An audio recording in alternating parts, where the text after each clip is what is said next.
আল্লাহ রাব্বুল আলামিন দরুদ ইস্তিগফার করেন আল্লাহ রাব্বুল আলামিন আল্লাহ দরুদ ইস্তিগফার করেন আল্লাহ আল্লাহ আর বিস্তিগুলো বলতে দেবে দুনিয়ার জন্য ক্ষমা করে দাও আল্লাহ রাব্বুল আলামিন সব থেকে লক্ষ্য করে বৃদ্ধি করে দেন মুহাম্মদ মুস্তাফা সাল্লাল্লাহু আলাইহি ওয়াসাল্লাম আল্লাহ বিশেষ করে আল্লাহ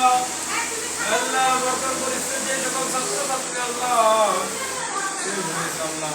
তাদের অধিকার আদায় করতে যারা শহীদ হয়েছে আল্লাহ আল্লাহ তাদের রূহ মুবারক ব্যবস্থা করে দাও আল্লাহ রাব্বুল আলামিন তাদেরকে মাফ করে দাও আল্লাহ রাব্বুল আলামিন তাদেরকে শহীদের মর্যাদা দান করে দাও আল্লাহ রাব্বুল আলামিন তাদেরকে জান্নাতের পোশাক করে দাও আল্লাহ রাব্বুল আলামিন তাদেরকে মাফ করে দাও আল্লাহ রাব্বুল আলামিন তাদের আত্মীয়-স্বজনকে তাদেরকে মর্যাদা করে দাও আল্লাহ রাব্বুল আলামিন তাদের পরিবারকে যারা জীবিত আছে আল্লাহ প্রত্যেককে নামাজ বানা দাও আল্লাহ নিজেকে ব্যবস্থা করে দাও হারাম থেকে দান করে দাও যত আমার করে রাব্বি তুমি হেফাজত করে দাও আল্লাহ রাব্বুল আলামিন আল্লাহ ওয়াদার বানি সব বাচ্চাদেরকে দাও আল্লাহ হাত তুলে দিও আল্লাহ যারা হাত পর্যন্ত তারা